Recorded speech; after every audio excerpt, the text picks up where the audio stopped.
In 1963, in a small town in central Turkey, a man with a hammer walked down into the cellar of his own house.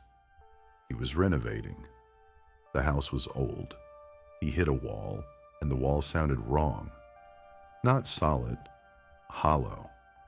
He swung the hammer harder, and a stone came loose, and behind it was darkness. Cool air moved through the gap.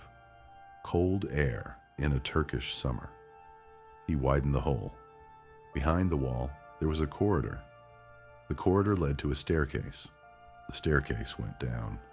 Not a few steps, not into a storage chamber. The staircase descended 60 meters into the bedrock under his town, and at the bottom of the staircase was a city, 18 floors deep, carved entirely out of stone, big enough to hide 20,000 human beings. Nobody, no historian, no archaeologist, no living resident of the town, had any idea it was there. The man with the hammer, in one swing, had become the rediscoverer of the largest excavated underground city in the ancient world. This is the story of Derinkuyu. By the end of the next hour, you will understand who built it, why they built it, what life was like inside it, and why, 120 years ago, a group of refugees had to use it for the very last time. The town is called Derinkuyu, in the province of Nevşehir, in the heart of Cappadocia. The name itself means deep well in Turkish, a place name the locals had used for centuries without quite knowing why.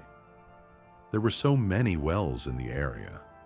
Some of them, the older residents would say, went unusually far down. Some of the wells, when you dropped a pebble in, took an unusually long time to land. The man's name has been recorded in different ways in different sources, and the precise details have been polished into legend.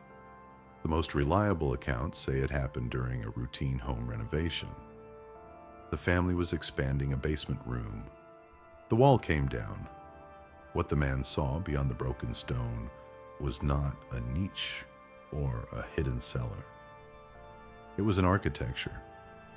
Carved corridors with shaped ceilings, doorways, carved pillars, rooms that opened into rooms that opened into more rooms. He told his neighbors. The neighbors told the local authorities. The authorities, after some delay, told the Turkish Ministry of Culture. By 1965, archaeologists were on site. By 1969, the structure was open to the public. By the time it was fully mapped, what the man had found was the deepest, largest, and most complex of the more than 200 underground cities that lie beneath central Cappadocia, most of them still unexcavated, many of them still unmapped. But Derinkuyu is the one. 18 distinct levels. The deepest accessible chamber is 60 meters below the surface, about the height of a 20-story building, inverted. The total habitable area is estimated at around 400 square meters per level on the upper floors, narrowing on the lower ones, with a footprint that could once have housed up to 20,000 people for periods of weeks or months. The chambers are connected by narrow passageways, some so tight that an adult must walk hunched. The walls are smooth where they were finished and rough where they were not. The ceilings are arched. The floors slope, sometimes to drain.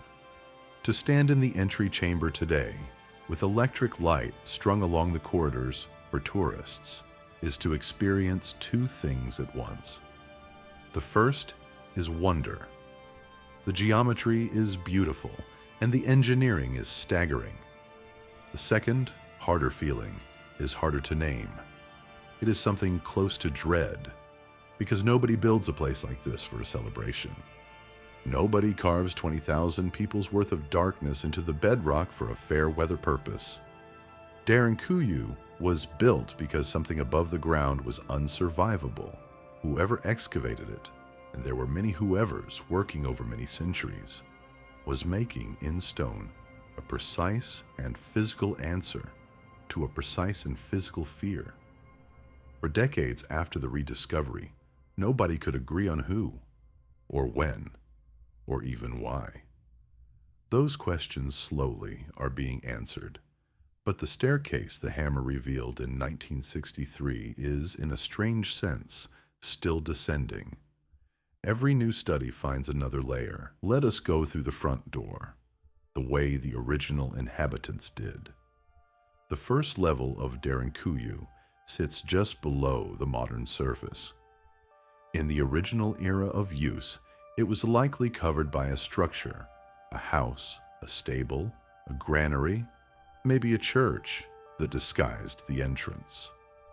The opening is narrow, a single person at a time. You step into a sloped corridor that already begins to descend. Within meters, the first defensive feature appears.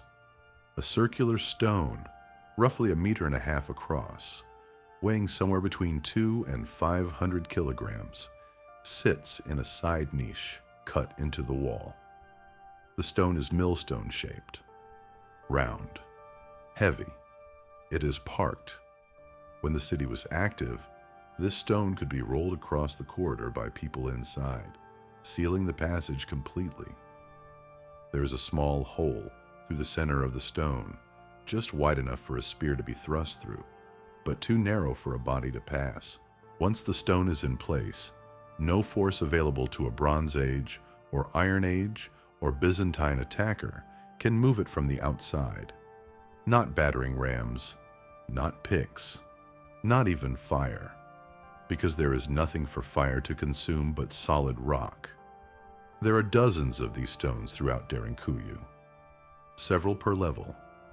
They are positioned at choke points, the natural narrowings of corridors, the entrances to stairwells, the access points to deeper chambers. The defensive logic is layered, recursive.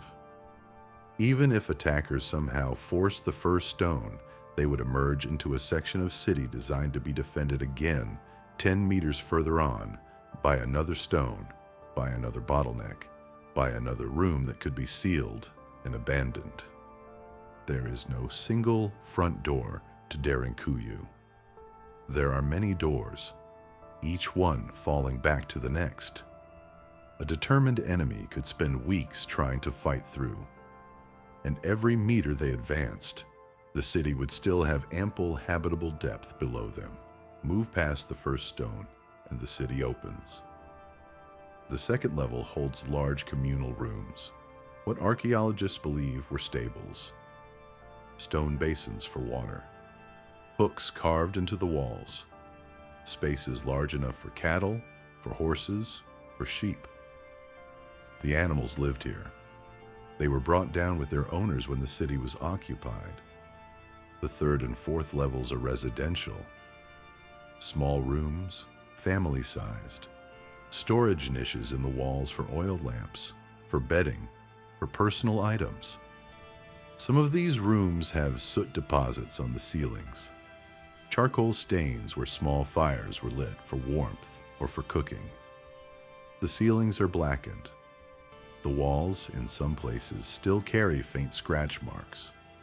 Children, perhaps, or just centuries of bored hands, tracing patterns in soft rock. Below the residential chambers come the work levels, wineries with stone presses still in place, the troughs where the grapes were crushed, the channels where the must drained into collection vessels, bakeries, entire ovens carved into the stone walls, their flues running upward through dozens of meters of bedrock to vent at the surface in places that, today, are difficult to identify. Granaries, pantries cooled by the stable temperature of the deep rock. There is a school on one of the middle levels, a long, narrow chamber with what appear to be carved pews, designed for groups of perhaps 20 or 30 students. There are churches, several of them, on different levels, in different styles, carved at different periods. There is a mortuary level for the dead. Some of the deepest chambers contain graves, niches in the walls where bodies were laid. People died inside Derinkuyu. The city was prepared for that. And then, descending further, there are the very deep levels, sometimes called the meditation rooms or the missionary school. Their function is debated. They are far too low to need defending. Nobody hostile would have penetrated this far. But they are also far below the comfortable habitation zones. Some scholars suggest these spaces were used for spiritual retreat, for monastic life, for the training of clergy. Others suggest they were simply emergency reserves, the deepest fallback if the upper levels were ever compromised. 18 levels, 60 meters, a self-contained urban anatomy. There is a thing the human imagination does when it is told about a building that imagines a single architect with a single plan. Derinkuyu did not have either. It grew like a coral reef over centuries through the additive labor of generations who shared a single understanding of why the digging needed to happen. Now we come to the part that should not work, and yet does. A city 60 meters underground, holding 20,000 people for weeks or months, has a problem the surface world rarely thinks about. Air. 20,000 human beings breathe a lot. They consume oxygen. They produce carbon dioxide. They produce heat and humidity and smoke from cooking fires. In an enclosed space, the air goes bad fast. Without circulation, the inhabitants would suffocate within hours. Derinkuyu has more than 50 deep ventilation shafts. The shafts are vertical wells cut from the surface to deep into the city, in some cases passing through every single level, in some cases dedicated to specific zones. The deepest verified shaft reaches around 55 meters down. The shafts are narrow at the top, barely a meter across in some places, but they are precisely engineered. Some of them double as water wells, drawing from the natural aquifer that sits under Cappadocia. Others are pure air channels. What is remarkable is how the airflow works. The pressure differential between the cold deep rock and the warm surface drives a constant convection current. Air is drawn down through some of the shafts and rises up through others like a passive lung. There is no fan, no moving part, no machinery, just the geometry of the shafts, the temperature gradient of the rock, and the patient calculation of the people who carved them. Modern air quality measurements, taken in the deepest accessible chambers of Derinkuyu, show oxygen levels nearly identical to those at the surface at almost any time of year. This is engineering of a very particular kind. It is engineering by trial and error, sustained over generations. You do not get this right on the first attempt. Whoever first dug a deep tunnel under Cappadocia almost certainly suffocated their family the first time they tried to seal it. The lesson would have been learned in the most permanent way. The next family dug differently. They added a vertical shaft. The shaft was too narrow. People still got short of breath. The next generation widened it, added a second one, tested, failed, adjusted.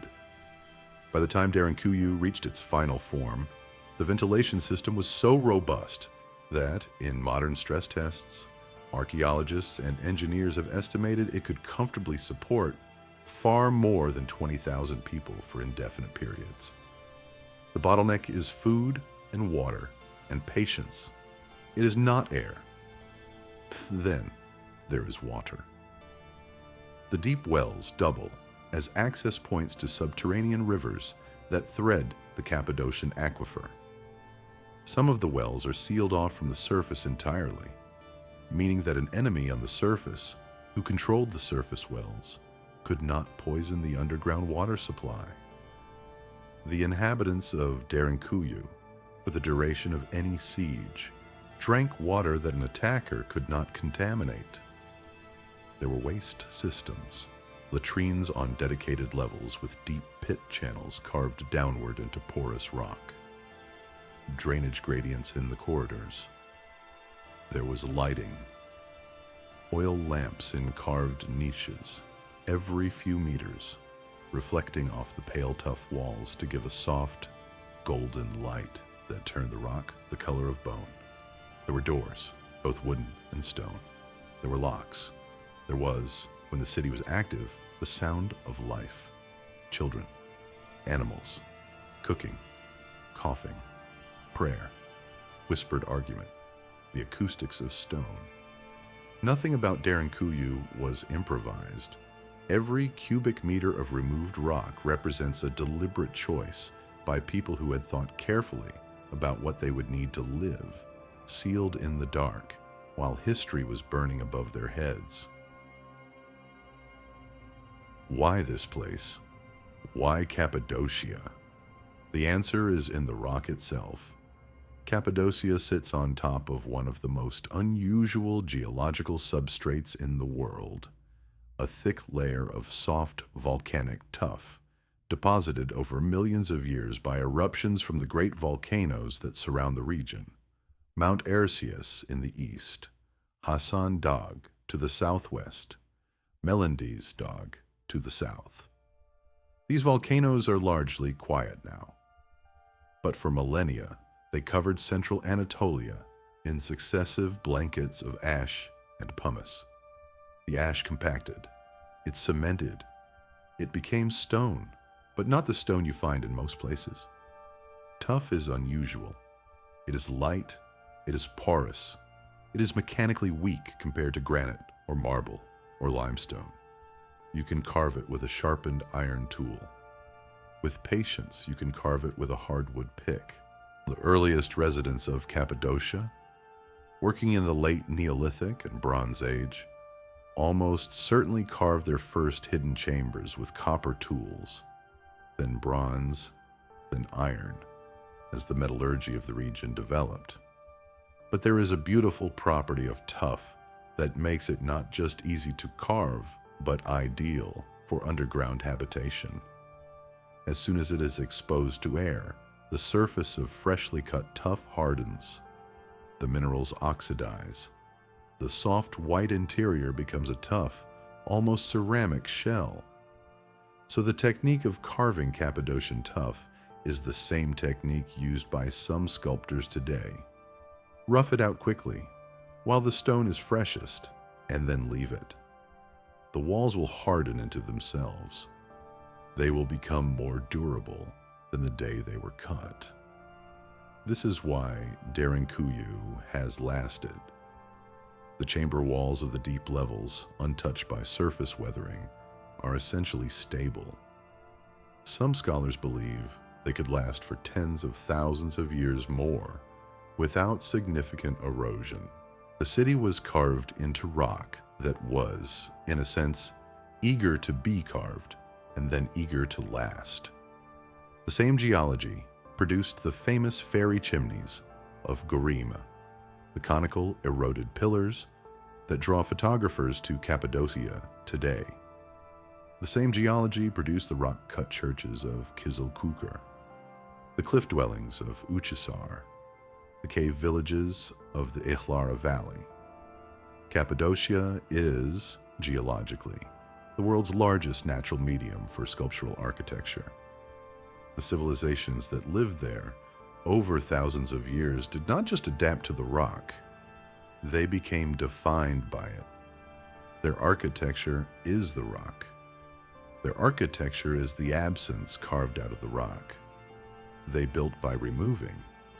It is an inversion of how most ancient cultures built. Most cultures built up. They quarried stone, hauled it, stacked it, mortared it, raised it into towers and walls and domes. Cappadocia built down. They quarried as they lived. The rooms they made were the inverse of the volume they removed. There is something philosophically clean about this, almost monastic. The building is the unbuilding. And, most importantly for our story, the building was hideable. A city built upward is visible to any approaching enemy from kilometers away. A city carved downward, with only a few discrete entry points, can be invisible. You can ride past Derinkuyu on a horse in the open plain of Nevşehir and see nothing. No walls, no towers, no smoke from cooking fires, if the ventilation shafts are well disguised. 20,000 people can be sitting under your saddle, and you will not know. This is the property the people of Cappadocia exploited century after century, as wave after wave of conquering armies came across the Anatolian plateau and never quite found them. So who were they? Who carved Derinkuyu? The honest answer is that nobody knows for certain. The archaeological record shows that Derinkuyu was used over a span of at least 2,500 years, possibly more. Different layers of the city are associated with different occupants. Different rooms show stylistic features from different cultural periods.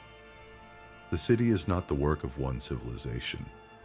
It is a palimpsest, a rock-cut document that was written, erased, written again, and revised by every group that used it. But we can sketch the candidates. The earliest possible carvers, if we trust the boldest interpretations, are the Hittites.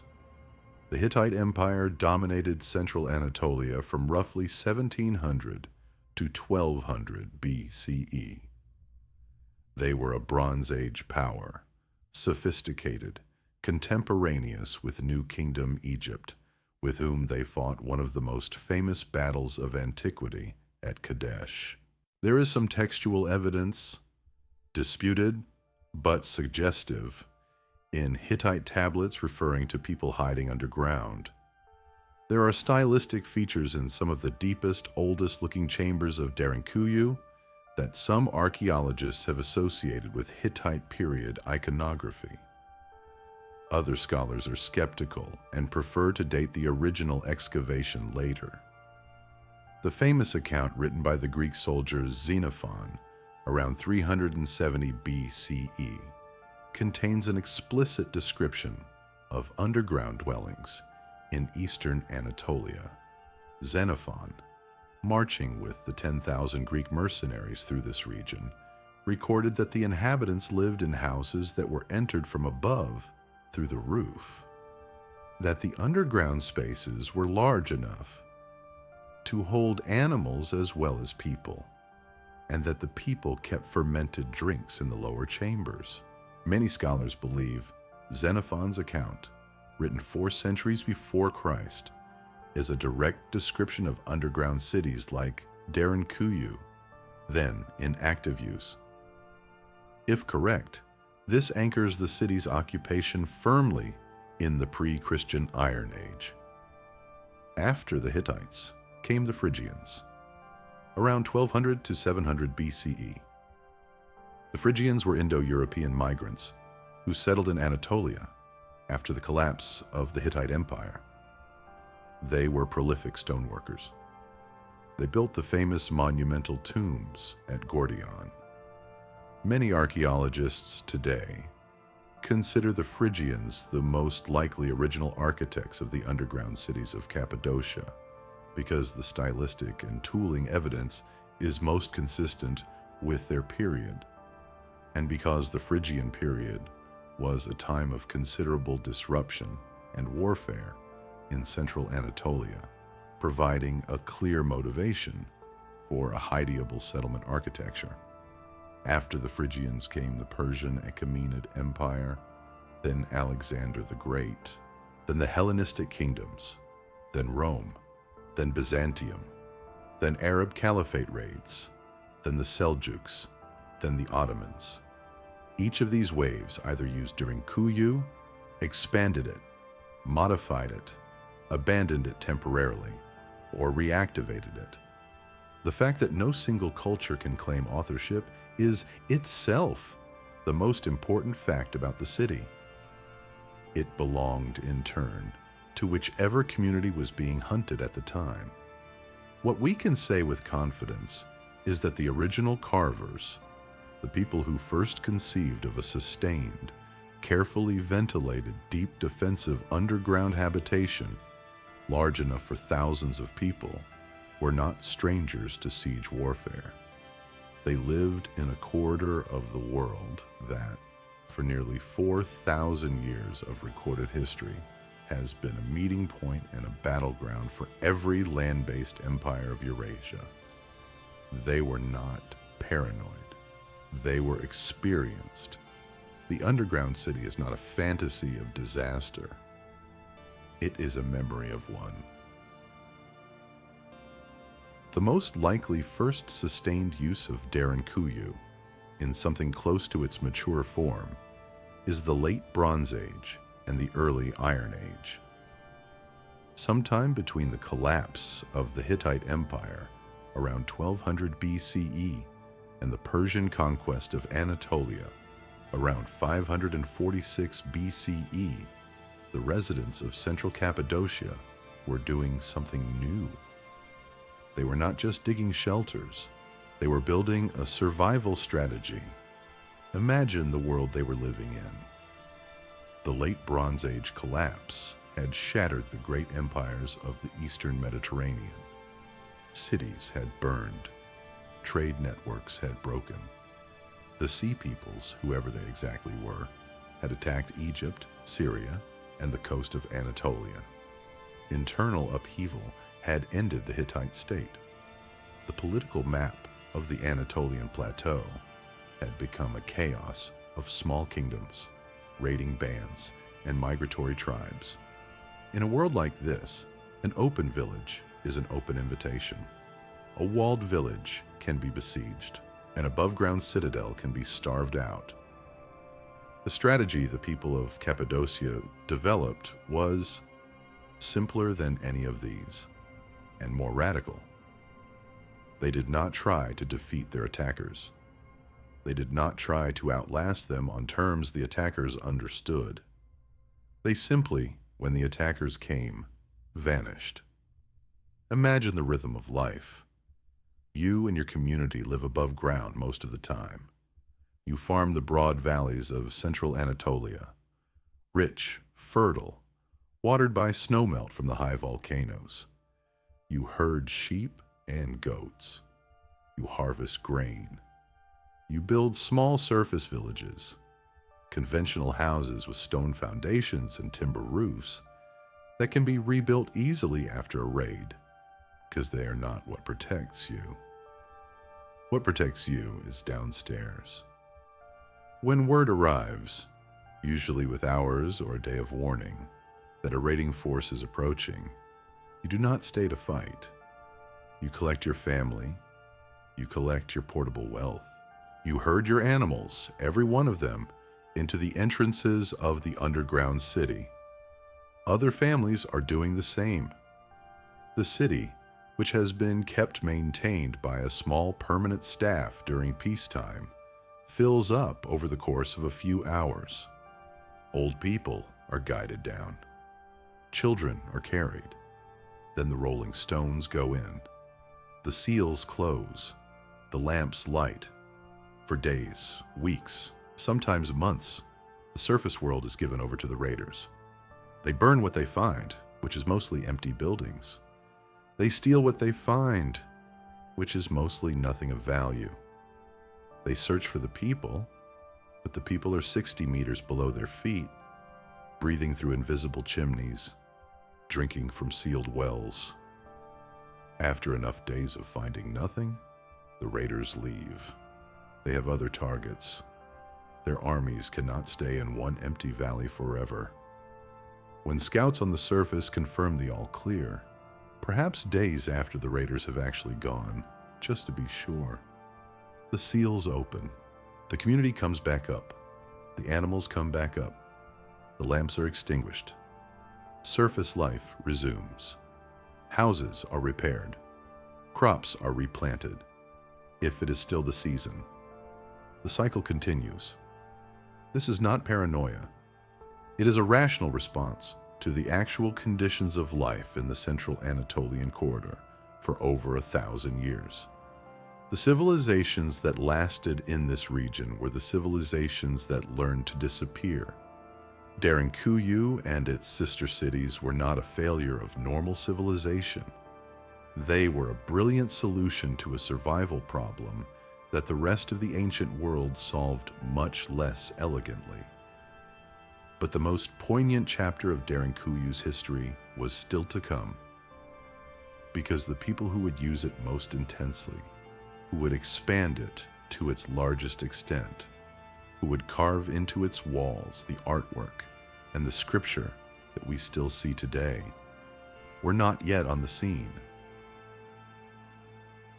By the 4th century of the Common Era, the Roman Empire had become a Christian empire.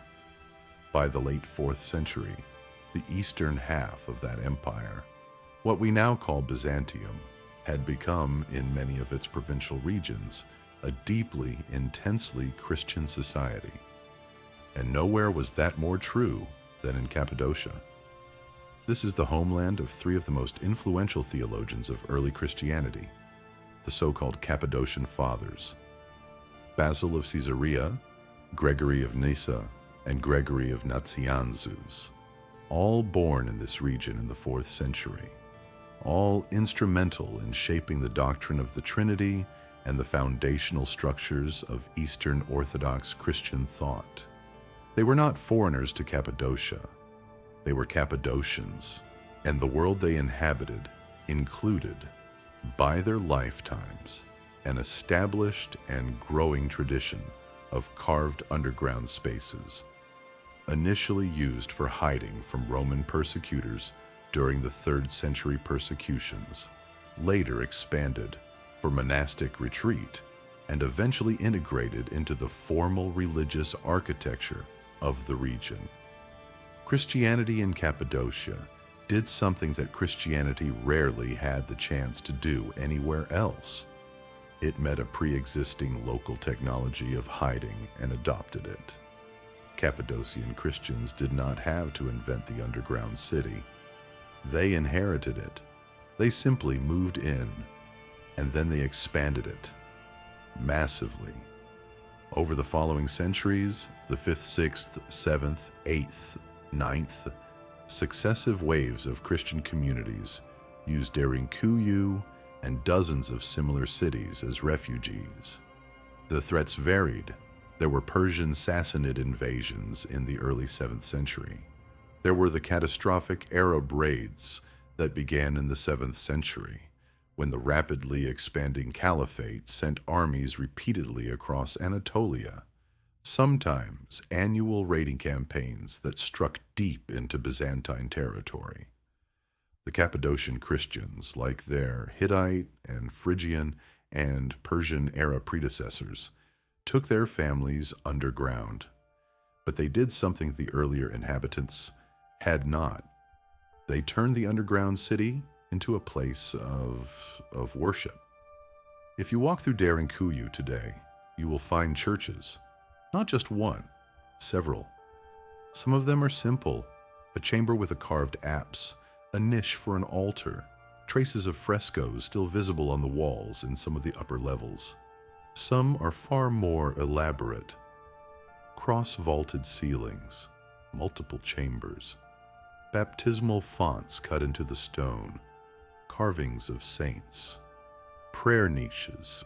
There is a chamber on a middle level of Derinkuyu that some scholars believe was used as a missionary school, a teaching space where new converts or visiting clergy would receive instruction. The walls of this chamber show evidence of careful surface preparation, the kind of work you would expect for a teaching environment. There are faint traces of what may have been written texts on the walls, weathered now beyond legibility. And the underground churches were not all small. The nearby Cappadocian sites, the Goreme Valley, the Ihlara Valley, the underground cathedrals of Kaymaklı, contain rock-cut churches with painted ceilings rivaling anything in the basilicas of Constantinople. The painted ceiling of the Karanlık Kilisi, the dark church in Goreme, with its luminous Byzantine frescoes preserved by the very darkness for which the church is named, is one of the masterpieces of Byzantine ecclesiastical art. It survives because it was hidden. This is the layer of Derinkuyu that the modern visitor most directly experiences. The Christian period left the most legible traces. The churches are datable. The frescoes, where they survive, are in identifiable styles. The Greek and Aramaic inscriptions on certain walls can be parsed by epigraphers. There is a paradox here that historians have noted. The greatest peril for these communities, the persecution that drove them underground, was also the condition that produced the deepest expression of their faith. The Christian inhabitants of Cappadocia produced a sacred architecture inside the rock that no one above ground could see, that was made for an audience that was, at the moment of its making, only the worshippers themselves and their God. The underground churches of Cappadocia are some of the purest examples in the world of religious art, made not for prestige, not for display, not for the conversion of outsiders, but simply for the people who would worship in front of it. The frescoes were illuminated by oil lamps held by the painters. They were painted by candlelight in caves that nobody outside the community would visit for centuries. This is the great archaeological gift of the Cappadocian underground. We have here a record of communities that, in moments of acute danger, did not just survive. They worshipped, they built, they preserved, they carved into permanent rock the things they believed mattered most, and then they sealed the door. If you want to feel what life inside Derinkuyu was actually like, you have to set aside the modern tourist experience. The dim electric lamps, the carved railings, the worn smoothness of the stones, polished by millions of feet. None of this resembles how the city looked when it was occupied. Imagine yourself there in, say, the 8th century of the Common Era. An Arab raiding column has been seen approaching from the south. Word has reached your village by mid-morning. By noon, your family is moving downstairs. The first thing is the smell. The city, when it is not in active use, is dry and cool and faintly mineral, like the inside of a cave that does not have water in it. As thousands of people enter, the smell changes. Wet wool from rain-damp clothes. Animal smell from the livestock down on the second level. Smoke almost immediately as the cooking fires are lit in the bakery chambers and the air begins to carry char and bread. Tallow from the oil lamps. Sweat, the pungent, slightly sweet smell of fermenting wine drifting up from the wineries. The second thing is the light. Not darkness, despite what you might expect. The lamp niches are dense, every few meters along every corridor, every couple of meters along the walls of every chamber. The pale tuff of the walls reflects light surprisingly well. The corridors glow softly in a warm amber. You can see your hands. You can see other people's faces. But the light has a quality unlike anything above ground. It is steady, motionless, without the variation of sun and weather. Time in Derinkuyu does not have weather. Time has the soft drone of lamp wicks burning down, of new lamps being lit, of children going to sleep when their parents tell them to, regardless of what is happening above. The third thing is the sound. 20,000 people make a thick, layered acoustic environment. Voices in conversation, the soft, constant hum of human density. Children crying in distant chambers, animals lowing on the second level. Hammering somewhere, the maintenance workers repairing a damaged seal or a broken oil reservoir.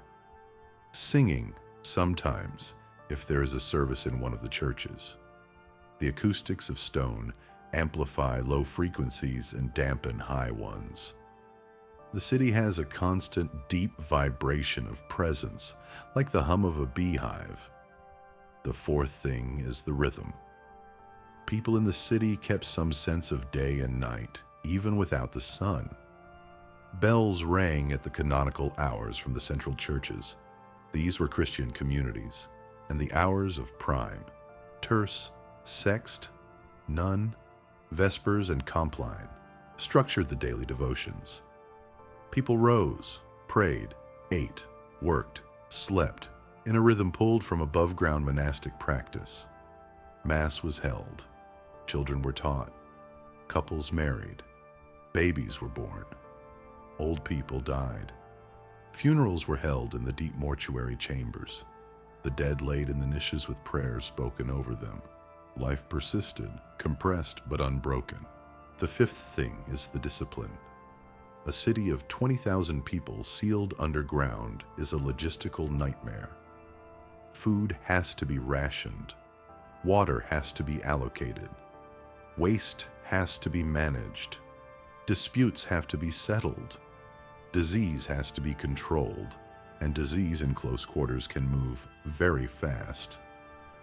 The communities that successfully used Derinkuyu had to be highly organized.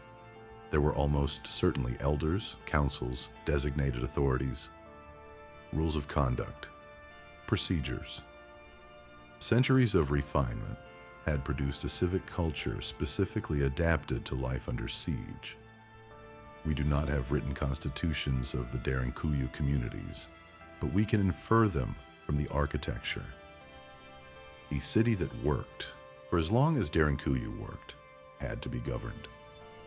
And running underneath all of this, there is the awareness, always, that above your head, 60 meters of rock, the world is doing something violent. Smoke is rising from somewhere. Houses are burning. People who did not get downstairs in time are dying. Crops are being destroyed. Animals you could not bring with you are being slaughtered or stolen. You are alive only because you are here. When the seals open in 3 weeks or 5 weeks, the world you walk back into will be smaller. There will be neighbors who did not make it. There will be fields to clear. There will be repairs to make. The cycle will resume. And eventually, the next time the riders are seen on the southern road, you will go downstairs again. Derinkuyu does not exist alone. It is the largest, the deepest, the most famous. But it is one of more than 200 underground cities currently identified in central Cappadocia.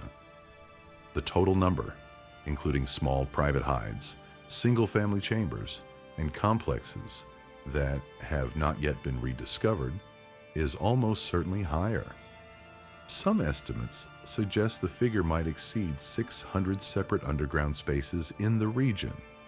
The most important of these, and the one most directly relevant to Derinkuyu, is Kaymaklı, located about 9 kilometers to the north.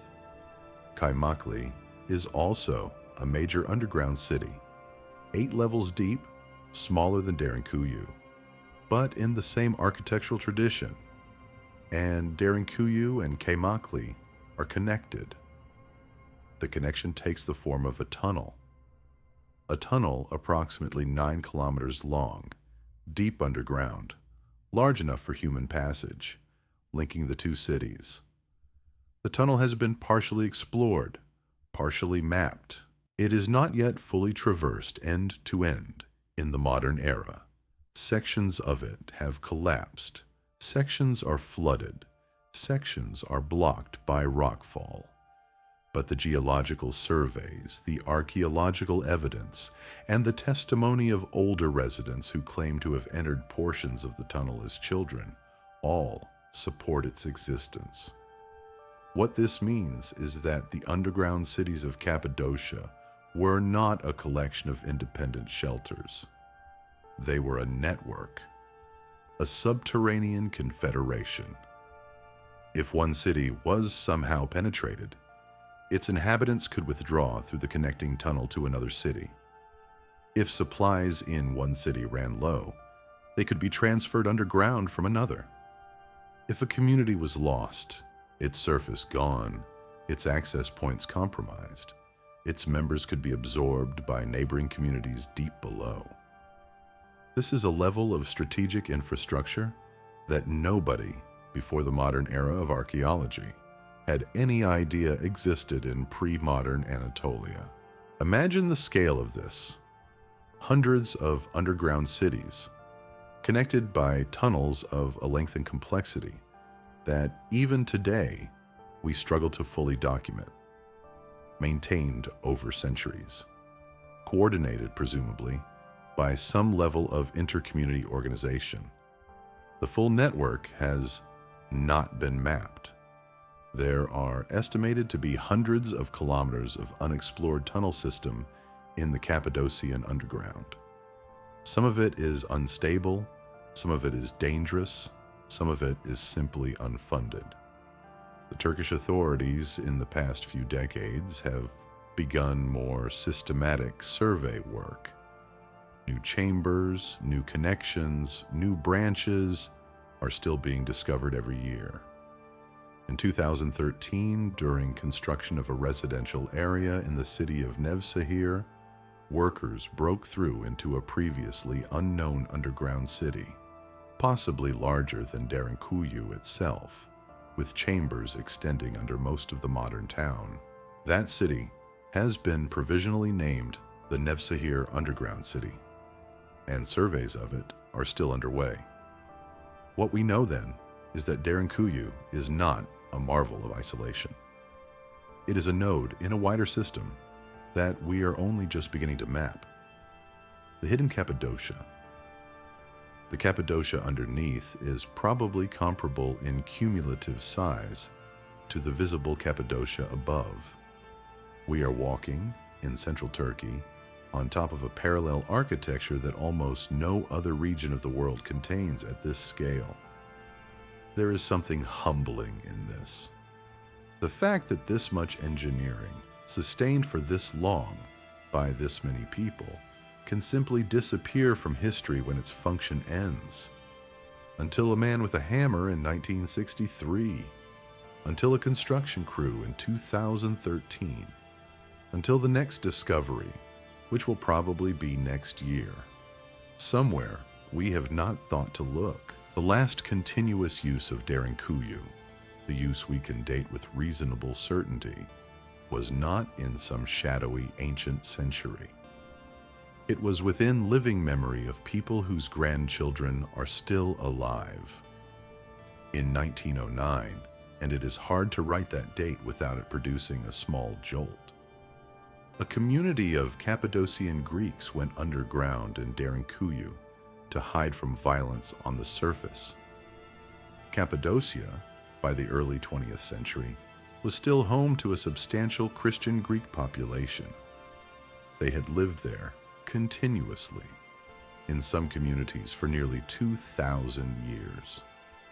They were the descendants of the Byzantine Christians who had been in the region since the conversion era, who had carved the underground churches, who had survived the Arab raids, the Seljuk conquest, the Ottoman conquest, all of it. They had hung on. They had spoken a Cappadocian Greek dialect that, by the 20th century, was unintelligible to most other Greek speakers, a Greek so isolated that linguists treated it as essentially a separate language. They had names for places that nobody outside their communities used. They had memories of churches that had been continuously their churches since the 6th century.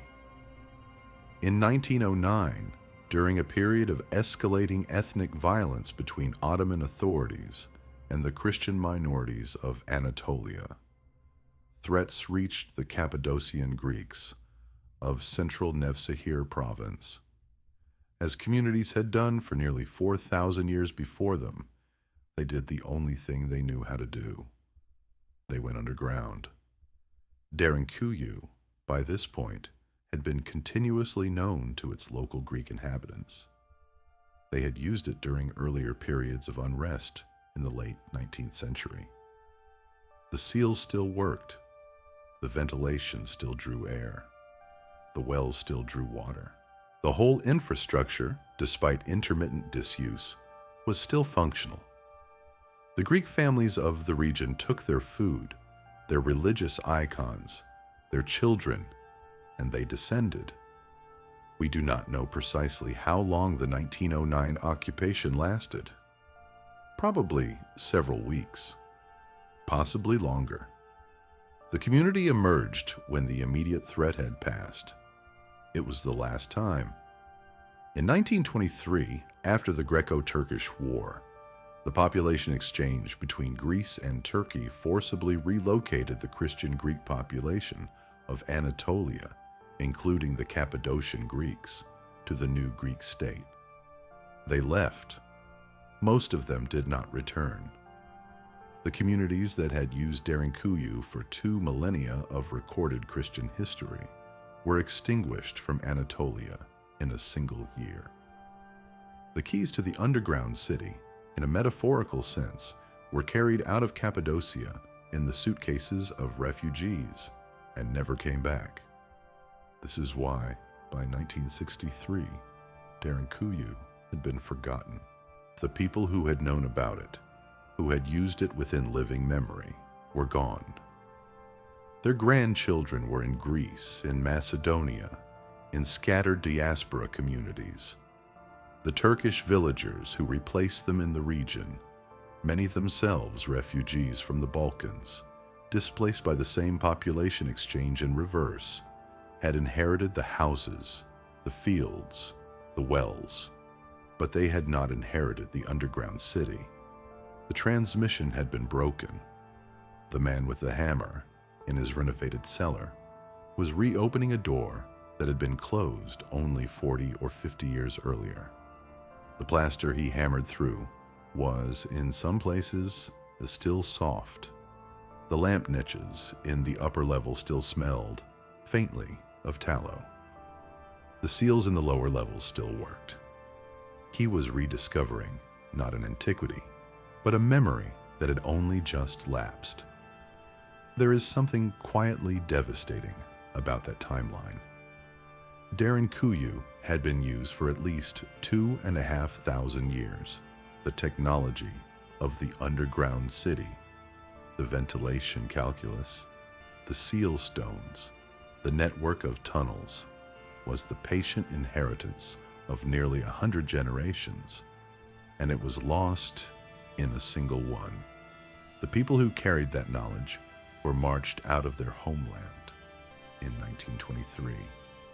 With what they could carry, the knowledge they could not write down, the operational understanding of how to live in Derinkuyu, who controlled which seal, where the secondary entrances were, which corridors flooded in heavy rain. That knowledge has not survived. Modern archaeology can map the city. It can date the layers. It can read the inscriptions. But the lived knowledge, the procedural, practical knowledge of how to actually inhabit Derinkuyu, is gone. We know what the city is. We do not, in the deep way the Cappadocian Greeks know how to use it. What does it mean that this exists? It is tempting, especially in an age of comfortable cities and electric light, to read Derinkuyu as a curiosity, an eccentric piece of ancient engineering, a stop on a tour, the world's largest excavated underground city, fascinating, photogenic, vaguely creepy, a good Wikipedia article. It is more than that. Derinkuyu is one of the clearest, most physical answers any culture has ever given to the question of what to do when the world above the ground is no longer survivable.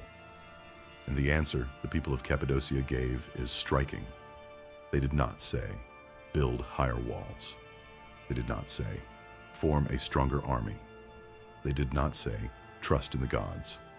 They did not say, surrender, or run, or fight.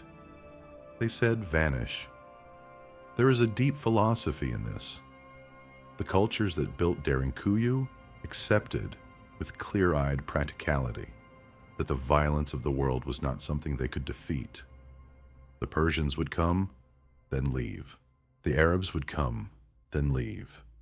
The Seljuks would come, then settle. The empires would do what empires always do, and the people of Cappadocia could not change that. What they could change was their relationship to being found. They engineered themselves out of visibility. They built a civilization that, on demand, could not be located. This required something that most ancient cultures did not have, and most modern cultures do not have. It required generational patience. It required the willingness to invest enormous labor in a structure that would only matter fully when the surface world failed. The carving of Derinkuyu happened over centuries. Many of the people who quarried its corridors never lived to see it used in earnest. Their work was for descendants they would never meet, against threats they could only imagine. And it worked. That is the astonishing thing. For nearly 4,000 years, this strategy worked. The Cappadocian communities were not destroyed by the empires that swept through their region.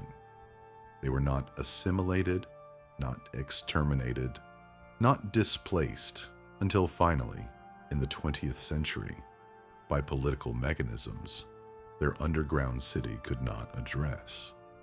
There is also, in Derinkuyu, a quiet refutation of the way most historical narratives are told. We tend to write the history of the ancient world from the perspective of armies, kings, treaties, cities that left visible monuments. The history that survives is the history of the visible. Derinkuyu reminds us that in many parts of the world, in many periods, the most important architecture, the architecture that mattered most for the actual survival of actual communities, was the architecture nobody could see. Hidden granaries, concealed pathways, sealed tunnels. The history of survival is, at least partly, a history of disappearance. How much of the human past is invisible to us? Simply because the people in it succeeded in hiding from the people who we eventually decided were important enough to write history about. The Cappadocian underground is one example we have rediscovered. It is reasonable to think there are others in mountain ranges, in deserts, in karst country, anywhere the geology permits, that we have not yet found and may never find. This is perhaps the strangest gift of Derinkuyu to the modern visitor. It does not just tell us about itself. It tells us an implication about everything we do not know. There is one more image to leave with. The lamp niches in Derinkuyu are still there. You can put your finger into them in the quieter chambers and feel the smoothness of the stone where the lamp bowls rested. You can still see on some of the ceilings the soot stains where the wicks burned. The people who lit those lamps are gone. Their grandchildren and their tens of generations are scattered across the world. In Greece, in Turkey, in the great diaspora communities of Europe, of America, of Australia. Many of them do not know that their ancestors lived here. And yet the lamps are warm in implication. The wicks are gone, but the niches that held them are pristine. The carbon stains are like the negatives of a photograph, the precise, frozen imprint of how light moved through these rooms. 10,000 evenings, 20,000 evenings, 100,000. The people are gone. The light, in a sense, is still there, indexed in the rock. If you stand alone, late in one of the deeper chambers, and the tour has thinned out, and the modern lamps have dimmed for the closing announcement, you can sometimes feel what the inhabitants felt: the cool, dry air, the smell of stone, the depth of silence that exists nowhere on the surface, the awareness that 60 meters above your head there is light and birds and traffic and weather, and that you are sealed away from all of it in a chamber that does not care whether you stay or leave, in a city that has outlasted every civilization that has ever used it, and will, almost certainly, outlast ours. Derinkuyu was made by people who knew that the surface world is not always a safe place. They left us a structure that is, in some sense, advice. It says, if you have to disappear, here is how it can be done. If you have to wait out the world, here is how to wait. If you have to live for a season in the dark, here are the chambers. Here is the air. Here are the wells. Here is the seal. Most of us, fortunately, will never need this advice, but some communities in some centuries still might, and there is a kind of comfort in knowing that beneath the visible cities of our planet, beneath the maps that get drawn and the borders that get redrawn, the geology that permitted Derinkuyu still permits Derinkuyu.